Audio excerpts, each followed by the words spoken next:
My daughter-in-law drove me from the house I built, smiling that it was for my comfort, while reaching for the $5 billion my husband and I spent a lifetime protecting. I felt the floor tilt under me, but I kept my voice. Even 65 years teach you that panic only feeds a predator. So when they came home, I was waiting with a leather folio bank freezes, Robert's letter and recordings that made their own whispers speak louder than mine ever could. That moment wasn't the end of their plan. It was the first crack, and the cracks were about to run through every paper they forged and every lie they rehearsed. Before I continue the story, please subscribe to the channel and leave a comment telling me where you're watching from. I had lived in that Beacon Hill house for more than 4 decades. Its brick walls had sheltered my marriage, my children's growing years, and the quiet evenings after Robert passed. The room smelled faintly of cedar and old paper, a mixture of history and comfort that had become part of me. That night in late November, the fire crackled low in the hearth, while my son sat across from me. His voice was calm, almost too calm, when he said, "Mom, maybe it's time you thought about moving out." The words landed like a stone in my chest. He didn't raise his voice, didn't argue. His tone carried the firmness of a decision already made. I looked at him, searching for hesitation, some trace of love, but his gaze slid past mine. The quietness of it all was worse than shouting. I pressed my lips together, forcing myself not to tremble. After all the years I had given him, the notion that I was no longer fit for my own home was spoken like a business arrangement. I tried to breathe evenly, though disbelief clawed at my throat. The room felt colder, though the fire still glowed. The silence stretched until I realized I was gripping the armrest of Robert's old chair, as though it might keep me anchored. My son's words replayed in my mind, echoing against every brick of the house I had kept alive for him. Before I could find my voice, Celine stepped in. She reached across the table with a smile so polished it glinted. "It's really for your health, for your comfort," she said. Her tone was syrupy, as though she were offering a gift. "You deserve peace, not the burden of such a big house." But I heard the weight beneath her sweetness. She wasn't suggesting I was being managed. Her eyes flicked toward my son, her hand resting lightly on his shoulder like punctuation. The words carried a sting sharper than rejection. To be cast aside with false kindness, dressed in concern, cut deeper than honesty ever could. I sat straighter, my face carefully still. Inside, my heart burned at the dismissal, hidden under her sugar-coated phrasing. Too stunned to argue, I folded my hands in my lap and let them speak. A knot of grief swelled in my chest, but I held it down where they couldn't see. My thoughts drifted backward, uninvited. I remembered paying his tuition checks with pride, watching him cross the stage at his graduation, helping him and Celine close on their first condo when they couldn't manage the down payment. I pictured the wedding I planned, where I wore a lavender dress Robert had loved. Now those same memories, once bright, pressed against me like cold glass. My gaze fell on the mantel photos of birthdays, Christmas mornings, Robert's smile. The chair by the window still held the blanket he used on winter nights.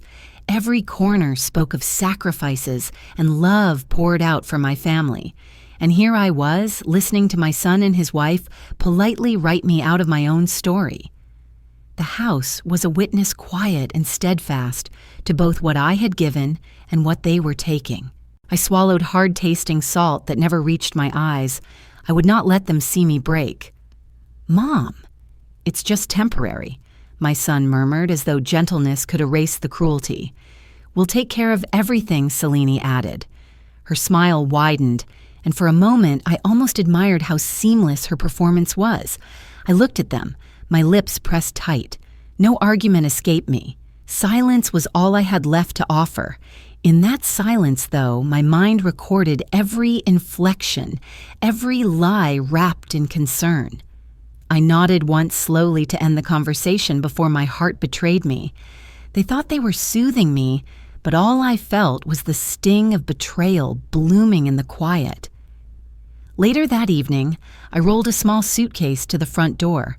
I didn't take much, just clothes enough for a few days, the essentials a family photo slipped between them. My hands lingered on the doorknob, cool and heavy. Behind me, the house held its breath. As I stepped out onto the stone steps, the night air sharp against my cheeks, I heard Celine's whisper drift through the doorway. Finally, she agreed. Now we can move on. The words twisted in my chest, confirming what I had suspected. This wasn't care. This was a cleansing. My son didn't correct her. He only closed the door gently, as if sealing a deal. I kept my back straight, my face unreadable. Inside, though, something shifted. Beneath the ache and disbelief, a quiet determination began to take root. They might think they had ended my place here, but they had only begun to awaken something I had nearly forgotten, my will to fight for myself. The condo my son found for me was spotless and beige, like a hotel that forgot it was meant for living. The heat clicked on and off with a polite hum. I lay awake on the narrow bed, listening to the building's pipes and the muted city beyond the blinds. Everything here was functional and void of history. I made tea at 2 a.m. and opened the folder they had left on the counter, maintenance contacts, a typed list of helpful numbers, and a note from Celine in looping script rest. We've got it handled. On the utilities website, my name was gone. Payments now queued from an account I hadn't approved. Even the pharmacy app had a different default contact. My signature, it seemed, was no longer required. I stood at the window with the mug warming my palms. A life can be erased with a sponge and a smile. I could feel the edges of me being tidied up, filed, undermanaged. The realization sat cold and correct in my ribs. This wasn't help. It was replacement, dressed as care. I tried to remember when the slide began. After my hip surgery in the spring, papers had arrived in neat stacks with sticky flags. Where to sign? Just to help while you recover, Mom, my son had said, leaning down to kiss my forehead. Temporary authorizations. We'll change everything back once you're steady. I had been loopy from anesthesia, grateful for his steadiness. The pen felt heavy. My trust felt light. In those weeks, he handled prescriptions, scheduled home health, and set up online bill pay. Celine kept telling me not to fuss, to enjoy being taken care of for once. I wanted to believe them, wanted to rest inside the story where children rise to meet a season of need. But tonight, with the beige walls listening, those reassurances prickled like nettles. Temporary can calcify into permanent when no one hands the keys back. Dawn came thin and gray. By mid-morning, I told myself I needed a sweater I'd left behind and walked back to the old house with my scarf pulled tight. The brick dulled in the overcast light. I still had a key. Muscle memory guided my hand to the side door that used to stick in winter. Inside, the smell of coffee drifted from the kitchen. Celine's laugh floated down the hall, soft as tissue paper. I froze beside the coat closet when I heard her voice drop.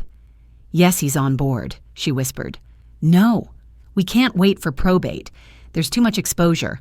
The trust revision is queued and the assets will move as soon as the bank clears the authorization. She's in the condo, finally. It's cleaner this way."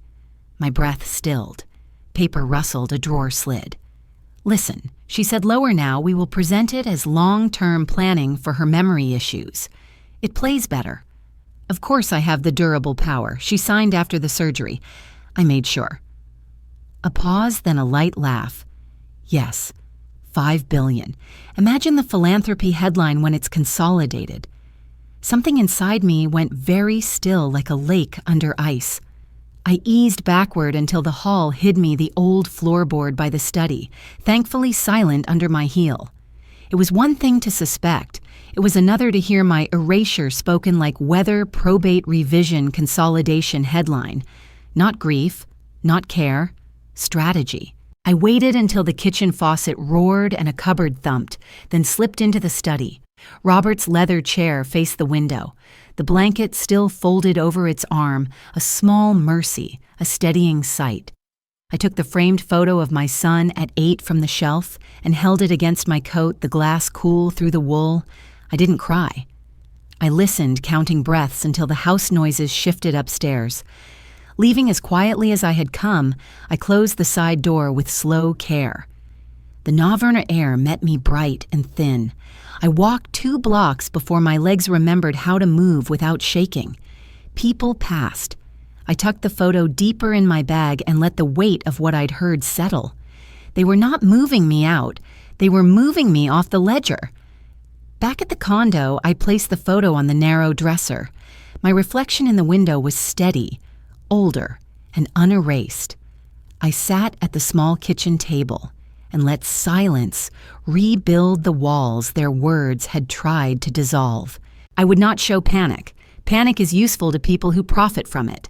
I made a list in careful block letters, accounts I opened before marriage, the safe deposit box Robert and I kept at the credit union, the attorney who owed me a favor from a settlement I funded for his daughter's clinic. I wrote down the name of our old banker who sent condolence flowers when Robert died, a man who still called me Mrs. H, even when the world started saying elderly like a destination. Paper steadied me again. Night found me planning. I rehearsed quiet steps, recover the lockbox document changes, ask questions that sound like small talk. Then I pictured Celine's smile as she said, "It's cleaner this way." And a heat rose in me that had nothing to do with fury and everything to do with resolve. I have lived long enough to know the difference. I folded the list beneath the tea canister. They believed they were writing my ending. They were, in fact, drafting my beginning. I would move like a chess player who seems distracted while studying the board. When the moment came, I would be ready to put my name back where it belonged and make sure theirs stood beside every decision they had made in mine. Morning light seeped through the blinds of the condo, pale and cold. I sat at the edge of the bed, the silence so sharp I could hear the hum of the refrigerator. When I reached into the drawer for my purse, I froze. The keys that had always hung heavy on my ring, my car, my old house the lockbox Robert and I once shared were gone. My driver's license, once in the front flap, had been moved to a safe folder Celine had set up. Even the spare cash I kept in an envelope had vanished. I turned over every drawer, every box, only to find emptiness. A surge of quiet rage rose in me. Without my car, without access to what was mine, I was caged. I paced the sterile living room, its furniture too stiff, its walls too bare. Freedom had been taken piece by piece, wrapped in the excuse of help. I pressed my palm against the glass of the window, breathing in short, sharp bursts. They wanted me still compliant, erased from the life I had built. I remembered when driving had meant more than transportation.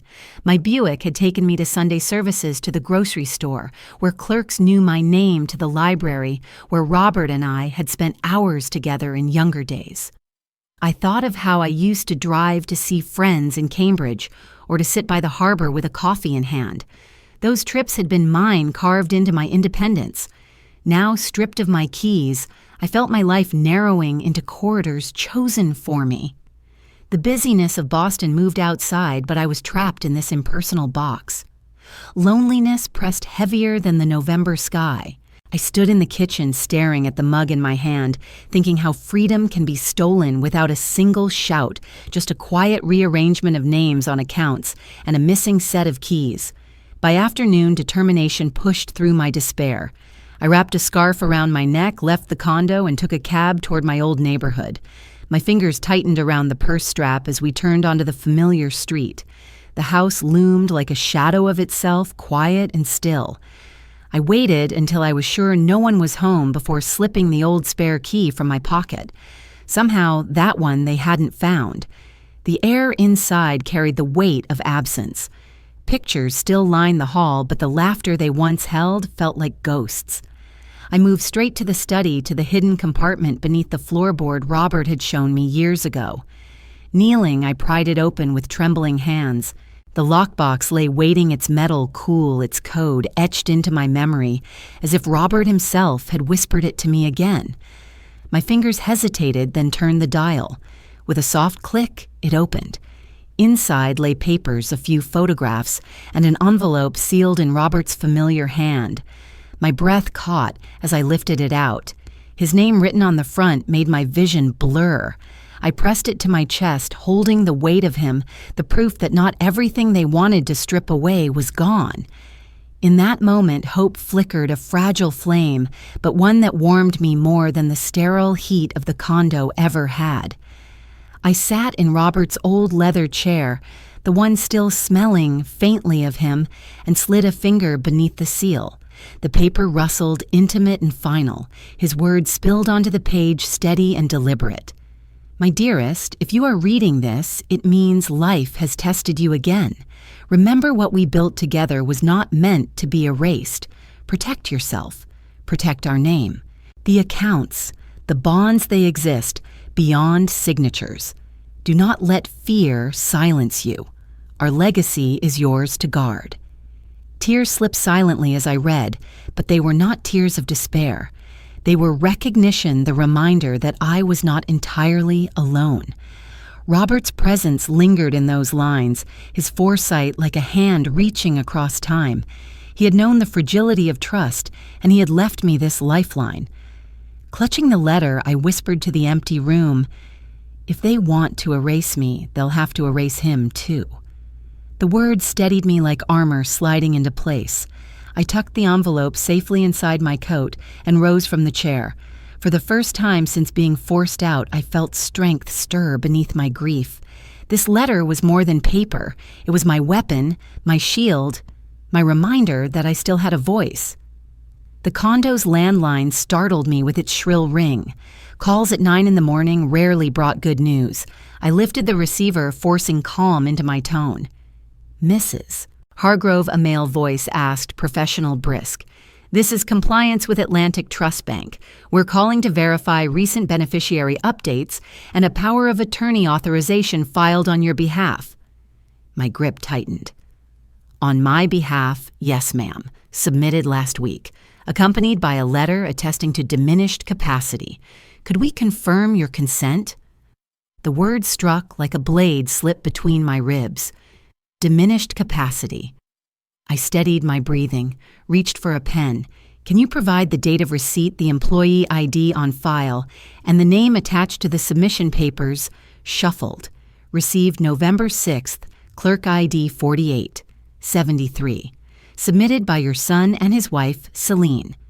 I wrote each detail carefully, as if etching lines of defense into stone. My voice remained even. "Thank you. Please note, I dispute the accuracy of that letter. Record my objection on file.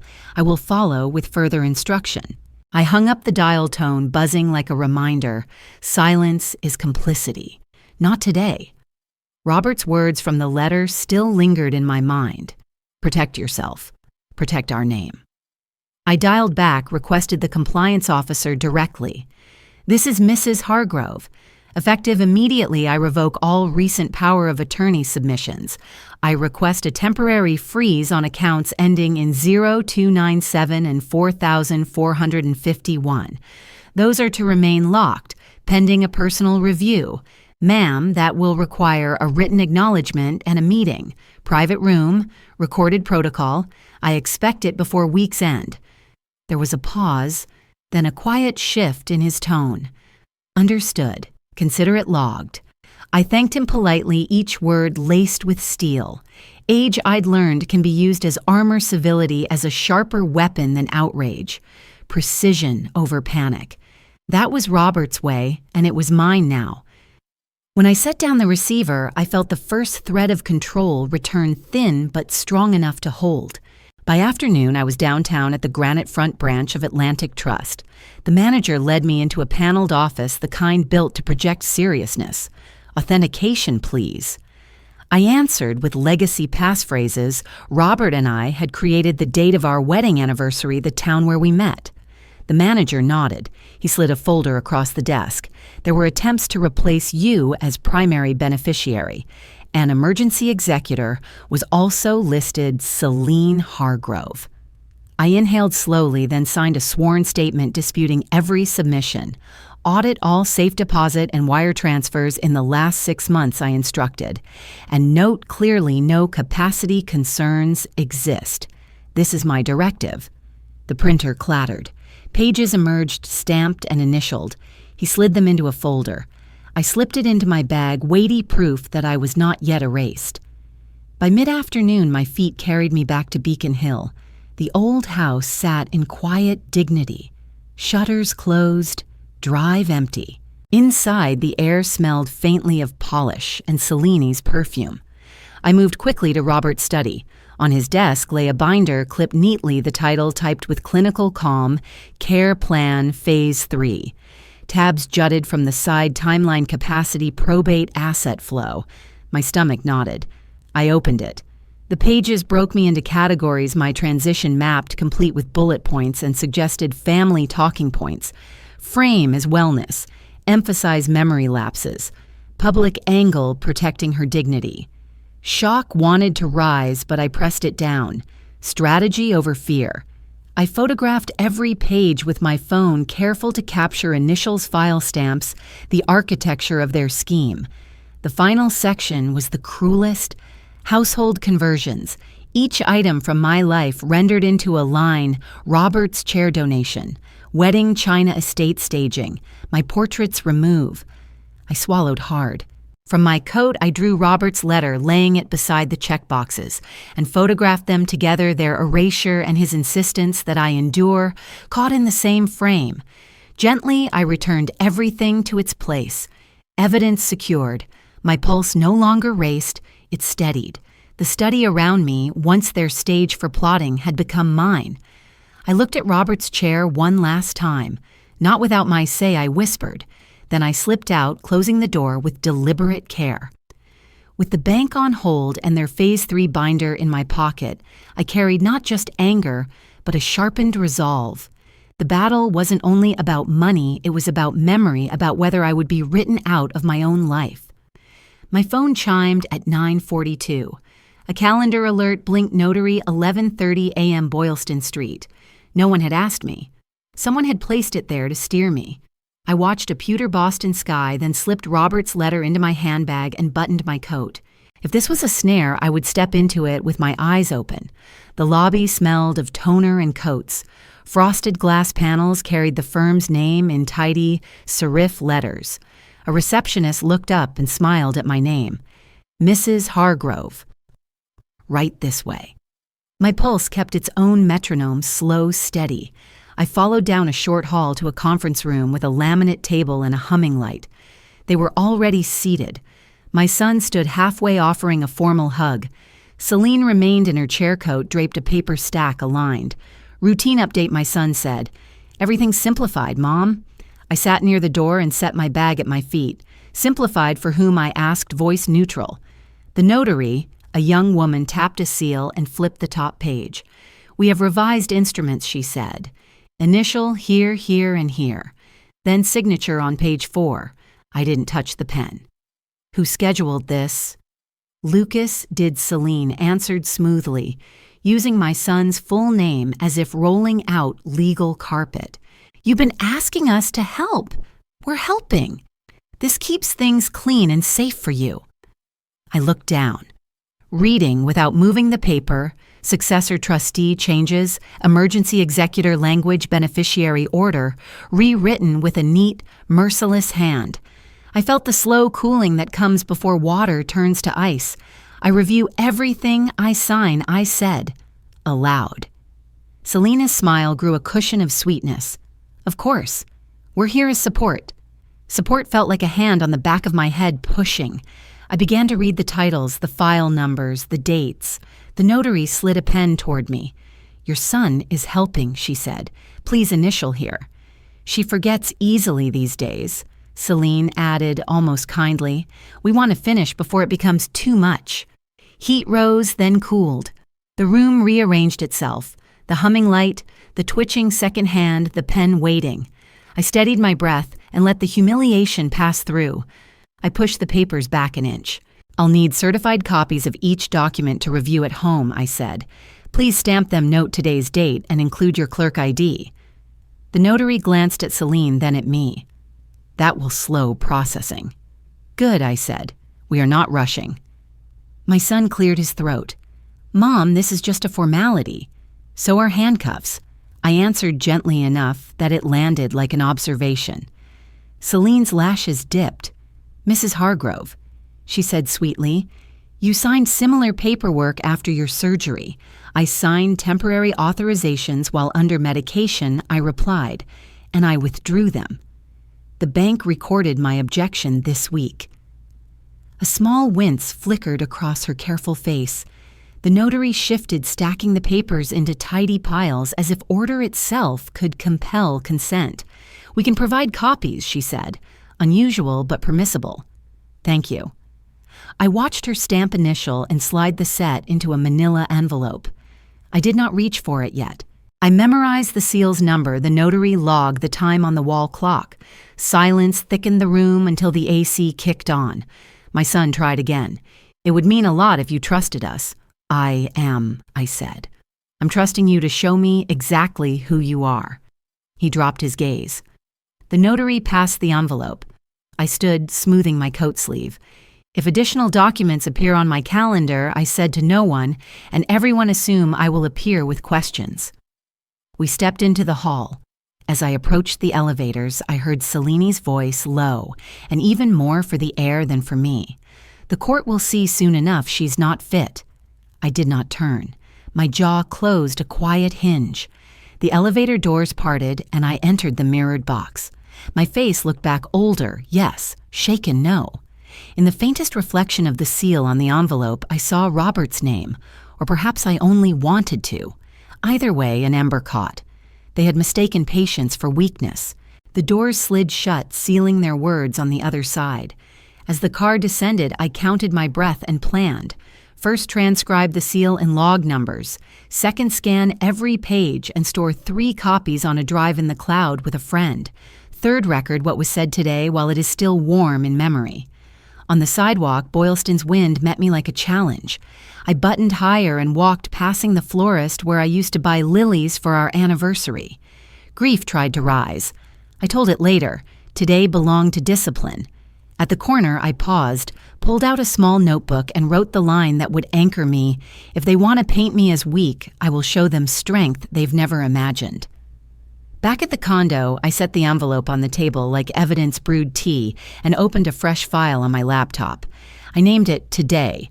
Then I began dates, names, words, tones, the exact cadence of Celine's "she forgets easily these days." A story is a kind of ledger. I had started mine. Before I filed the envelope, I photographed each page against kitchen tile angled so the embossed seal caught the light. I spoke the time and date into my phone, repeated the names I had heard. Memory fades, records do not. Robert used to say that. Tonight, I made it a rule. I set the notary envelope on my kitchen table and looked at the woman in the mirror above the sink. Mentally unfit, I said just to make the words grow dull inside my own walls. My cheeks were warm, but the heat was hardening. I pressed cool water to my face and spoke to the glass the way I used to before hard days. You will give them nothing to twist. No pleading, no speeches, only facts kept like pearls in a dish. I dried my hands and laid out what I could control light paper memory. I chose the chair by the window where the street lamp made a pale square on the floor and assembled my tools like a woman setting a simple table. From a small bag inside my purse, I lifted the digital recorder I'd bought that afternoon at a pharmacy where no one knew me. 1 button. Good. I didn't need fancy. I needed faithful. I placed the device in the soft pocket of my handbag, the one that rests near my elbow when I sit. I practiced until the motion was smooth hand to strap slide click. Then I rehearsed my face. Calm is not a mask. It is a decision. If I met bait, I would not bite. If I met kindness with a hook, I would sip tea and let the hook show itself. A text came from Lucas Dinner. We'll pick you up. I typed back yes and tucked Robert's letter into the inner pocket with my insurance card. Outside, the wind scuffed leaves along the curb. I buttoned my coat and told the condo to wait up for me like an old dog. It said nothing back. The quiet was becoming a companion I could trust.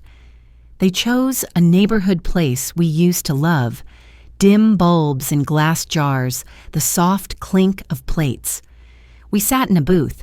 I set my bag beside me open just enough for the recorder to listen. The waiter brought hot tea. Selene began first tossing small talk like confetti. Then she pivoted. "It's been a heavy week," she said, patting the table. "We're just glad we've been managing everything for months. It's taken a load off you." Lucas gave a quick laugh that wanted to be a cough. I blew across my tea. "What is everything?" I asked in the same voice I used to ask for salt. "Bills, appointments, trustees, beneficiaries," Selene said. "We've had to correct so much paperwork. Thank goodness we stepped in early." I let the silence widen. People talk to fill quiet. Predators talk to fill power. She continued. "The capacity letter was a lifesaver," she added. "Otherwise, the bank would have been a mess. We've streamlined transfers." Lucas stared at his water. He didn't stop her. "Mom, it's better this way," he said gently. "You don't have to worry about a thing." "I am not worried," I answered. "I am listening." The recorder did the same, quiet as a moth. Selene brightened, mistaking my calm for surrender. "We pre-booked the notary windows," she said, "and the probate attorney ready to file. If anything changes." That pause wore concern like perfume. It will all be clean. The waiter arrived with food. I thanked him and cut my salmon into tidy squares. Somewhere between the lemon wedge and the check, she delivered the line I'd waited for. "Honestly, she barely knows what's happening. We're already handling it." She laughed, light, careless, certain. I aligned my fork with my knife and watched the candle. The flame did not flicker. I paid for my meal before they could protest and stood. "Thank you for dinner," I said. "I need to be rested for the morning." Outside, the air smelled like wet coins. In the car, they planned aloud as if I weren't there. Back at the condo, I set my handbag on the table and clicked the recorder off. The room made its familiar night sounds, the refrigerator's hum. I locked the door, washed my hands, and put the kettle on. Then I pressed play. Their voices came back to me like strangers passing a window, Selene's soft knife tone, Lucas's thin laughter. I listened once without stopping, letting the humiliation move through me in a clean wave. On the second listen, I took notes. I marked the minute when she said capacity letter, when she said pre-booked, when she said we're already handling it. I wrote the words in the margin the way Robert used to annotate contracts, clear square letters. After each phrase, I added why it mattered. Then I copied the files to a tiny USB drive labeled in black marker supper, _voices_1. I made 2 more copies. I hid one inside the old spice tin of star anise Lucas never liked, slipped the second into the heel cavity of a spare walking shoe, and mailed a third to myself with signature required. When I was a girl, my mother would baste a quilt in long temporary stitches before the real seams. This was basting, holding the layers in place until the lasting work begins. I brewed fresh tea and opened my notebook to a new page. Tonight's entry was not a lament. It was a ledger. Who, what, when, where, why. I added a quiet 6th column, how this will help later. Then I underlined one sentence. Their arrogance is a rope. I will hand it back to them at the right moment. Midnight thinned toward morning at the edges of the blinds. I powered the recorder down, set the notebook beside it, and placed Robert's letter on top. I turned out the light and let the room go dark, not in defeat, but in discipline. Tomorrow might bring more boasts and more appointments I did not make. That was fine. I had begun. I was no longer collecting wounds. I was collecting proof Boston exhaled with me one slow, steady breath. The morning air in Boston bit at my skin, sharp and damp with the hint of November. I stepped outside the condo just to breathe, clutching my handbag like a lifeline. Inside it, the little recorder sat hidden a secret no one knew about. The street was quiet, a few cars lined along the curb, and fallen leaves swirled at my feet. That's when I saw her Martha Speck, my old neighbor. Her shoulders were hunched, her scarf pulled high. She spotted me and slowed, as if debating whether to come closer. Finally, she leaned in her voice, a whisper. "They're meeting with attorneys. I overheard them at the cafe. They said you're being written out." The word struck harder than the cold air. Written out. Erased like I was nothing more than a line on a page.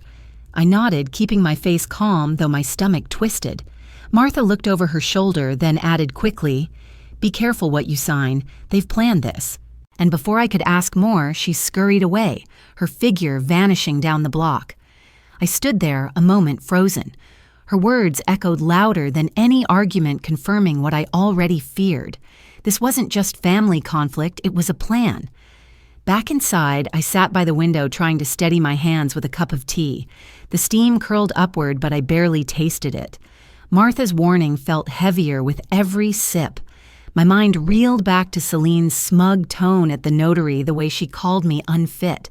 Now I knew it wasn't random cruelty, it was coordinated. I whispered Robert's name under my breath as if asking him what to do. He wasn't here, but his letter still was. I touched the envelope tucked safely away, drawing strength from his handwriting. "Be careful what you sign," Martha had said. My life was suddenly reduced to paperwork and signatures, my worth calculated in documents and deeds. By mid-morning, I reached for the phone. Victor Gotti's card was still in my wallet, creased at the edges from years of being carried. He had been Robert's lawyer, steady and discreet. If anyone could guide me, it was him. I dialed. The ring buzzed in my ear once, twice, then cut off. I frowned, tried again. This time, the line went dead immediately. A few minutes later, my phone chimed, number blocked. My breath caught. They'd even gone that far. Celine and my own son had moved beyond whispering in cafes. They were cutting me off from allies, isolating me piece by piece, twist by twist. I sat still staring at the phone. For a brief moment, it felt like walls closed in tighter, the condo shrinking around me. I wasn't just a widow being pushed aside. I was being erased systematically, deliberately, but despair only lasted so long. Slowly, I gathered the documents. I had Robert's letter, Victor's card, the stamped bank papers, the USB of recordings. I placed them together in a plain envelope, sealed it, and slid it into the back of a drawer. Not hidden out of fear, but organized, ready. I touched the envelope and whispered, "They think I'm weak. Let them." The truth was building like water behind a dam, and when it broke, it would sweep them away. That night, I lay awake staring at the ceiling. Celine's smirk haunted me, her words wrapping around my mind like chains. Martha's warning confirmed that cruelty wasn't done. It was only beginning. But I wasn't finished either. Celine offered to drive me that morning, saying she had errands to run and thought I might enjoy the fresh air. The offer sounded ordinary enough, but the moment I settled into the passenger seat, the air felt heavier than the gray sky above Boston. The hum of the engine was the only sound, and even that seemed to pulse like a warning. I sat quietly, my handbag resting on my lap, the same bag that now carried more than just personal belongings. It carried proof, a recorder, that had already captured Celine's arrogance in the past. My fingers tightened around its straps as though they were the only anchor I had left. The silence in the car was not comfort, but calculation. I could sense Celine watching me from the corner of her eye, her lips twitching with a thought she was holding back. I looked straight ahead, the passing streets of Boston blurred by the windshield, and I knew something was coming. At a red light, Celine leaned in her perfume sharp in my nose. Her voice dropped so low that it felt like it seeped directly into my bones. "Soon nobody will believe a word you say. You'll just be a story we tell." The words sliced through me cleaner than any scream could have. I kept my face calm, but my heart thudded so hard I could hear it echoing in my ears. My grip on the handbag tightened until my knuckles ached. I wanted to snap back to tell her she underestimated me, but instead I breathed through my nose, slow and steady. Silence was my shield. I turned my head to the window and let the November wind outside mist the glass. When we pulled into the driveway, my son was already standing by the door. He smiled faintly at Celine, kissed her cheek, and then looked past me as if I were nothing more than a shadow following her inside. I tried to catch his eye to find the boy I once cradled and the man I had worked so hard to raise, but he avoided me. Not a word of welcome, not a single defense against the cruelty that had just been whispered into my ear. His silence was its own betrayal. Inside the dining room smelled of roasted chicken and fresh bread, the kind of meal that once would have gathered us with warmth. Tonight it tasted like strategy. Celine spoke lightly as she passed dishes, dropping comments so subtle anyone else might have missed them. "She's been so tired lately. Maybe she should rest more," she said with a sweet smile while my son nodded along.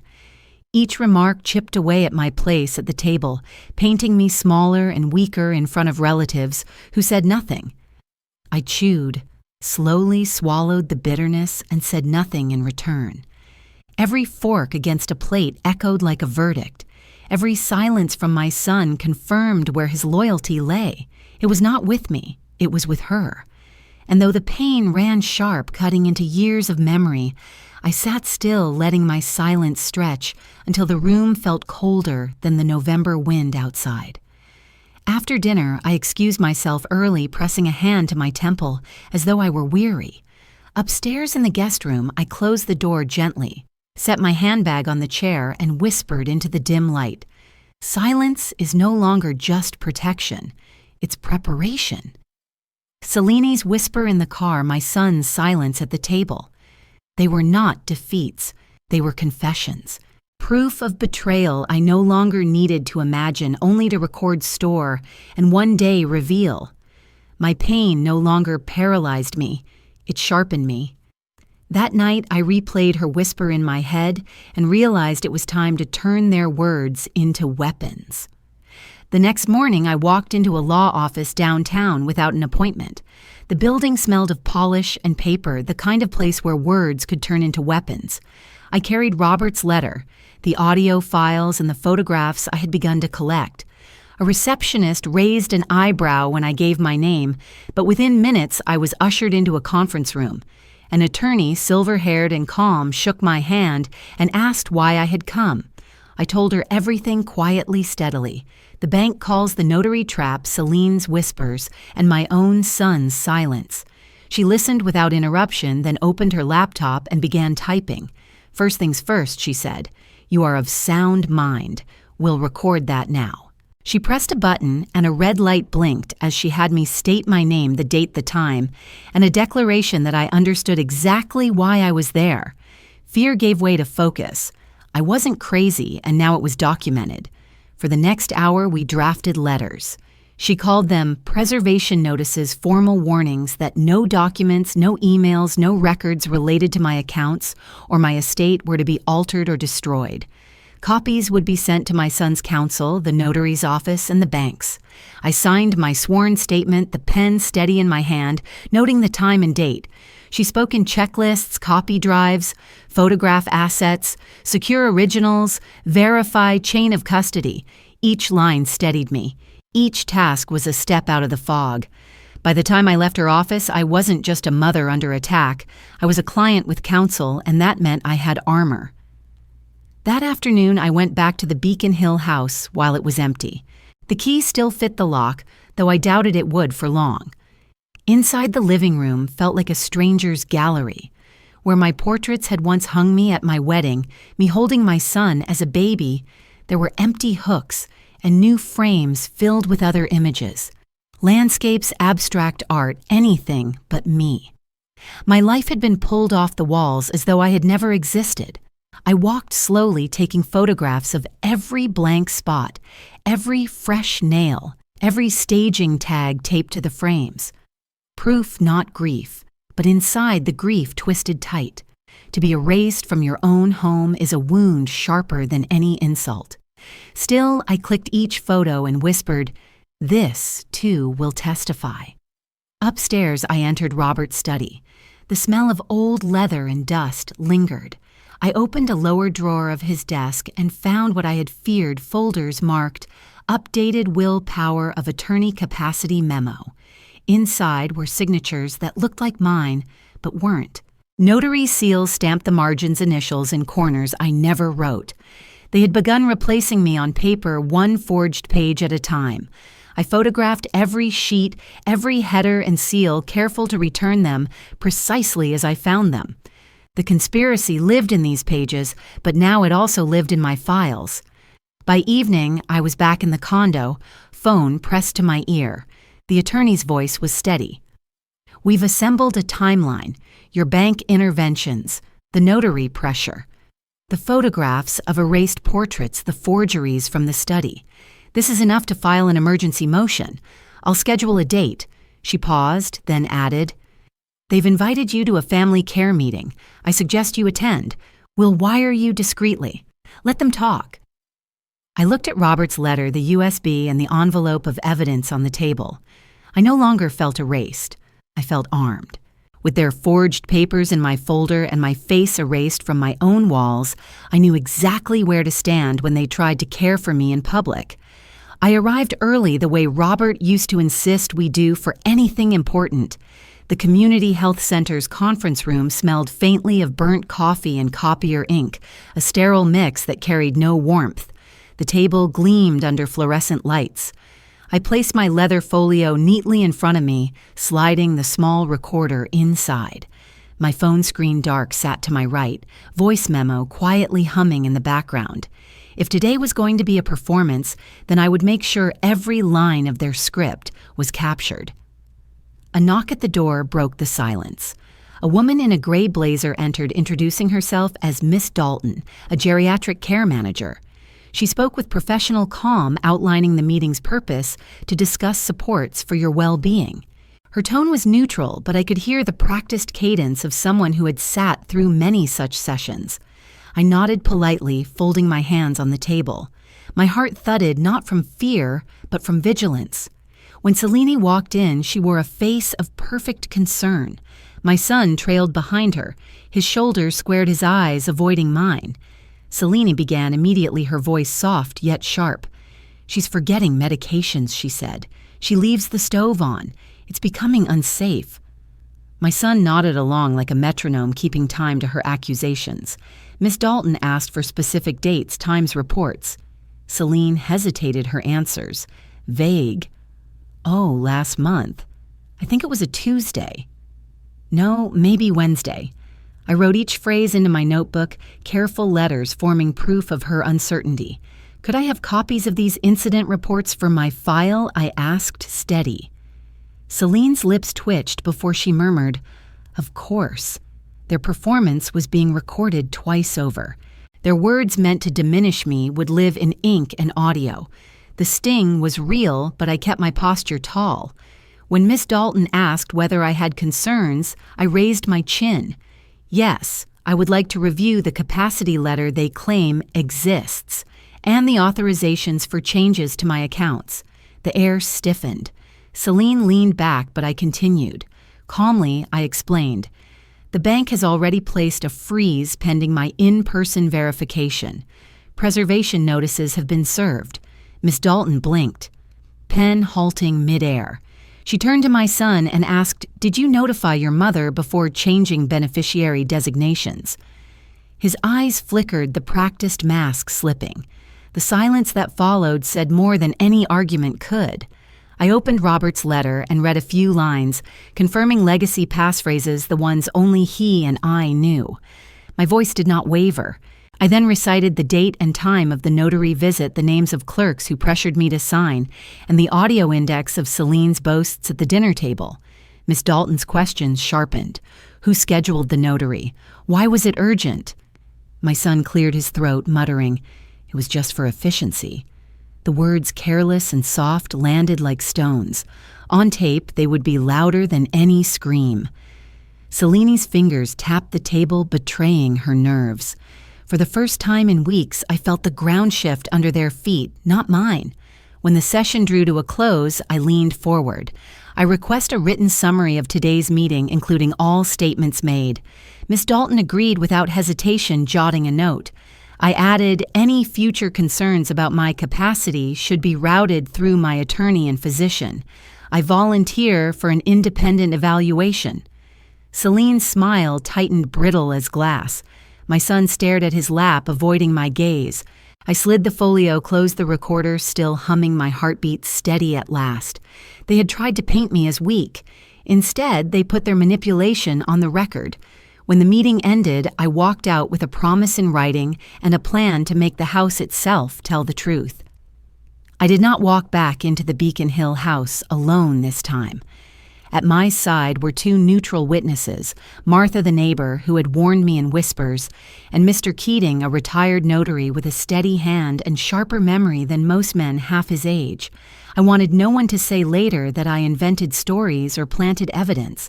The house, which had tried to erase me, would speak for itself. With a small video camera humming quietly, I announced aloud, "We are here to inventory property and document conditions." Every word was captured. The smell of polished wood and dust filled the air as if the walls themselves were holding their breath. Behind the oak panels of the library, I pressed gently where Robert once showed me. The familiar click sounded, and the safe door opened, but its contents did not match my memory. The pearl necklace Robert had given me on our 30th anniversary gone. A sapphire brooch his mother wore missing. In their place lay lists written in neat, sharp handwriting, Celine's, jewelry labeled, donated, liquidated, held.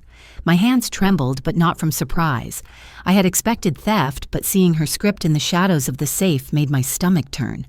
I stepped aside so both witnesses could peer in. They nodded grimly.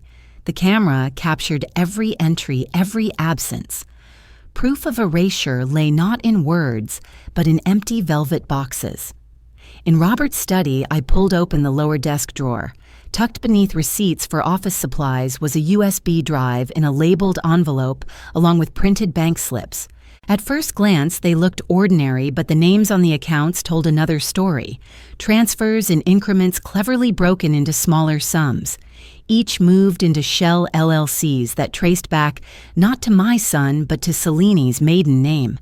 There it was, intent paper-thin disguises and arrogance that thought I'd never look.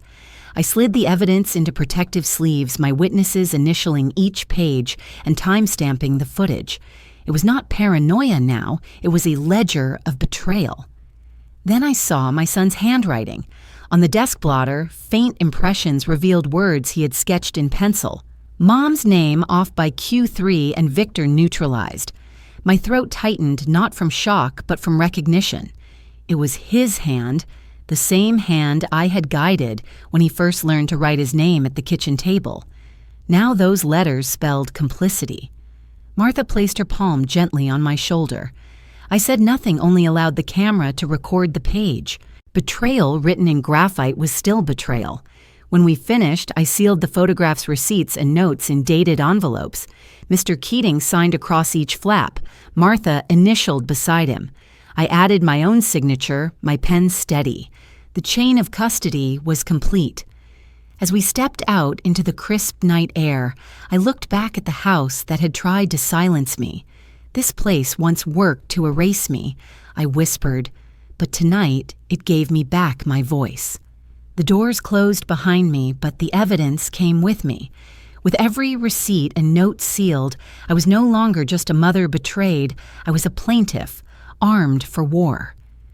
The marble halls of Suffolk County Courthouse echoed with footsteps as I entered carrying the folio that had become my shield-sealed envelopes, witness affidavits, and the USB of recordings I had built piece by piece. I stood straighter than I had in months.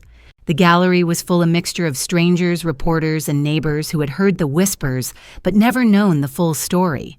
At the front, the judge called the matter a guardianship petition, brought by my own son and daughter-in-law, versus my motion to dismiss and enforce property rights.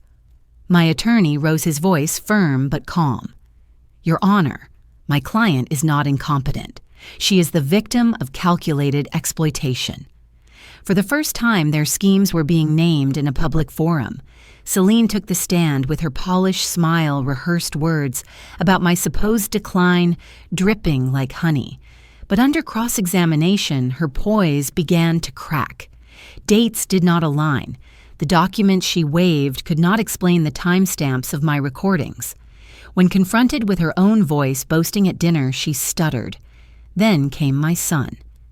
The attorney laid his notepad before him, enlarged for the court. Did you write Mom's name off by Q3? He swallowed, hard eyes darting toward me but never settling. Yes, he muttered. Gasps broke across the courtroom. For months I had carried the weight of betrayal in silence. Now it rang in every corner of that chamber. The judge leaned forward, tone sharp with authority. This guardianship petition is denied. Evidence suggests fraud and exploitation. This matter will be referred for further review. His gavel struck final and resounding. Full control of assets and estate restored to the petitioner. A murmur of applause rippled through the gallery, restrained but warm. I caught Celine's expression crack into fury, her veneer shattered. My son lowered his head, unable to meet my eyes. For the first time in this ordeal, I felt the law itself standing beside me. That afternoon, I returned to the Beacon Hill house, not as a guest or intruder, but as its rightful guardian. A locksmith had already changed the locks under the judge's order. Celine and my son lingered on the sidewalk, their expressions a mix of disbelief and desperation. But the law had barred them from entry. I walked through the door, each step echoing across the wooden floors. The walls bore empty nails where my portraits once hung. Slowly, I placed a framed photograph of Robert and me back on its hook. The house stripped bare of me now began to breathe my presence again. This was not just property reclaimed, it was dignity restored.